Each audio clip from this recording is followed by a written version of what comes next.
You're listening to Show Me the Numbers with Yael Kagan, only on LA Talk Radio.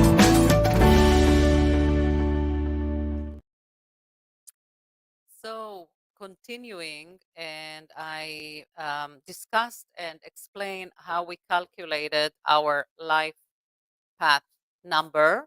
For those of you who can remember how I showed it, I also showed that when I calculate it, I do it in this specific way because I want to come up with 4 dominant numbers.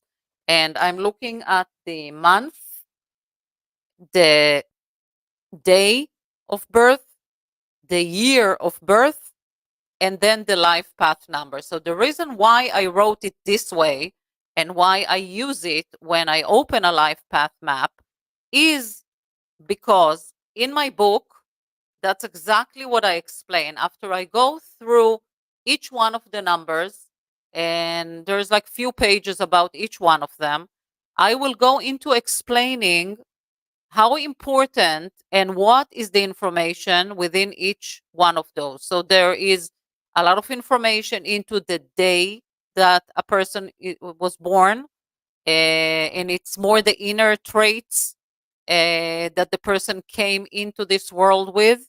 And then I will discuss about the month, and there's a lot of learned personality traits that we get from the environment, from the family that we are born into, and then the year. And each one of them adds a little bit more traits into that specific personality of that person. Remember, I called it the DNA of a person. Hopefully, I'll have 2 minutes to tell a quick story of something interesting that I was going through yesterday. But anyway, that's how I find what I call the DNA of a person, or in this case, of the child. And therefore, I'm explaining how exactly I work, or I suggest to work with that child. The next thing I do in the book is I talk about the name. In numerology, we believe that the name of a child should be given by the mother of the child. Now, it doesn't mean that the father has no say. Absolutely not. But it's the mother who is having a relationship with the child months before it is born. She gets the message kind of from the soul that is being built in her stomach. She's getting the message of what the name should be. And it's very spiritual the way I say it now, but it's a lot easier, trust me, in life. The name is very important because the name can either help that person or make it more challenging. If the numbers within the name works in a good way, in a harmony with the rest of the numbers within the date of birth, it will only make it easier for that child and later on for that person to reach the potential, to reach their destiny, to come to the right place so that they can succeed. But sometimes, even though the name is not the strongest within all the numbers, and yeah, I'm getting a question, and I know everybody always asks, what do you mean a number? You're talking about a name. Yes, a name is being written by alphabet. The alphabet can be translated and converted into numbers. And I do show in the book, it's very easy. You don't need to remember it by heart. I just show it in the book how to use geometric, basically. I don't know if you can see, but there is a chart that shows exactly how to translate the alphabet into the numbers. And as an example, A will always be 1, and B will always be 2, and C will always be 3, continuing on, so that L, for instance, is a 3, and N is a 5, and X is a 6. You don't need to remember it. It's all in the book. So all you need to do then is to take the name, convert the letters into numbers, and then just like you did with the date of birth, come back and add all the numbers within the name, and again add it until you come to a one single digit. And there, for instance, you take the name and you come up with the number 2, for instance. So you know that you need to add to the life path or to the journey of that person, you are adding another number that will either help them or make it a little bit more challenging for them, but at least you know it.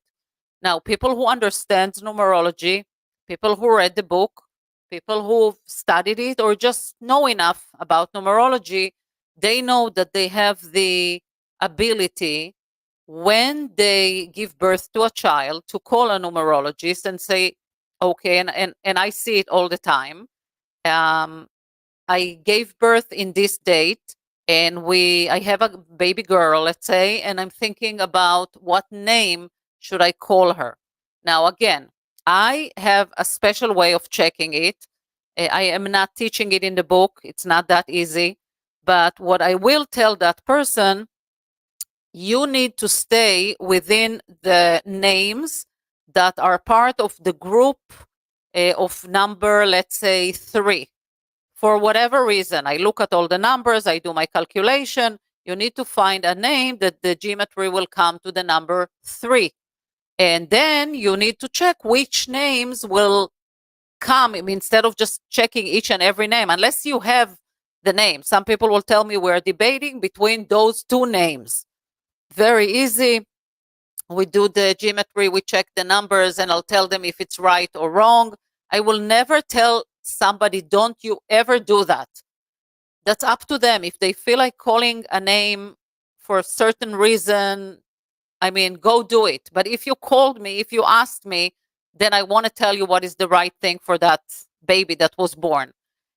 So another thing I have in the book is, by explaining each name or the number that's affiliated with the name, I also give examples of names for boys and names for girls. So for instance, I say that if name number 3 is creative and sensitive and romantic, needs self-expression, spreads joy of life and loves others, I will then say names for boys in number 3, and there's a list of names here, and then names of girls, number 3, and I have a list of names in here. I have also the book, by the way, in Hebrew. So the book in Hebrew, I also, I obviously used names that are more popular within the Jewish world or in Israel, then because we're using a different alphabet also. So that's everything about the name. Now, the name is important, but the problem is that a lot of people are changing names. And I don't mean to change a name, I just mean that by giving your child a nickname or giving your husband a nickname, you are changing their name. So if my son is a great example, was born Michael, or was actually born Michael, which is Michael in Hebrew, but he's being called here Michael. And at home, I called him Mickey because that was my nickname.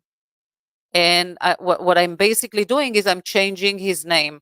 So he's the same personality, but there are few little different traits between how he behaves at home, like a Mickey, or under my umbrella, and how he behaves at work and with his friends or social environment as a Michael, because Michael and Mickey are 2 different names. They have 2 different numbers when you transfer them and check what the geometry for that name.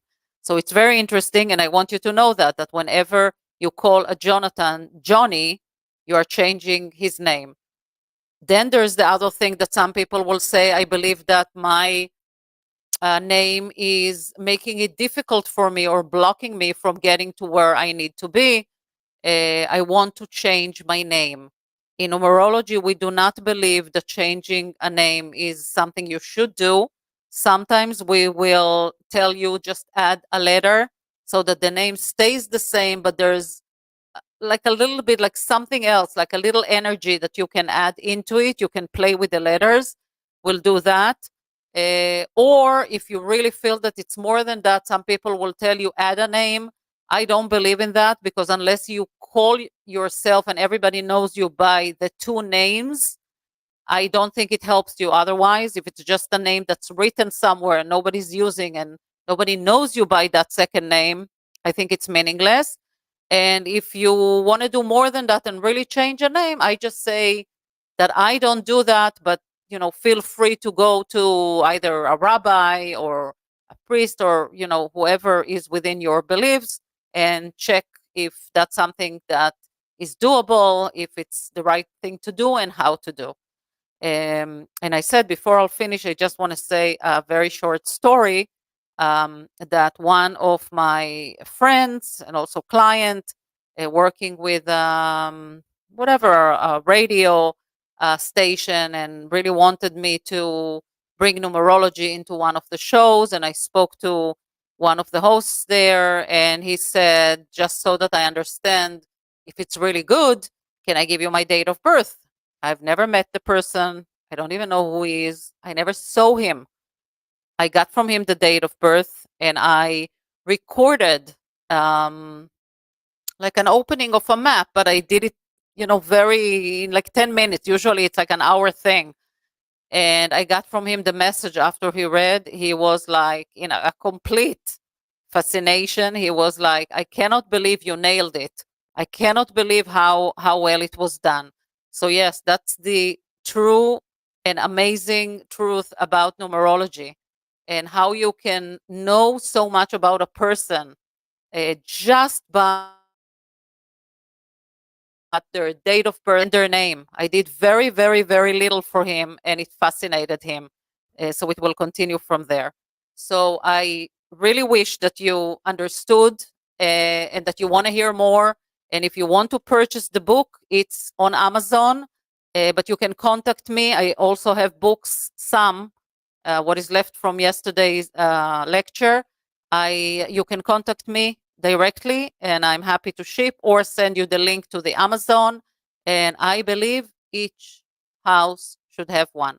So I would love to hear what you think. Thank you so much for being here. Sorry for some difficulties that we have here, but we are here to continue, and we'll see you again next week, next Wednesday, 12 noon Pacific time, 3 p.m. Eastern time, with a new guest, and waiting to see you. Thank you so much for your support.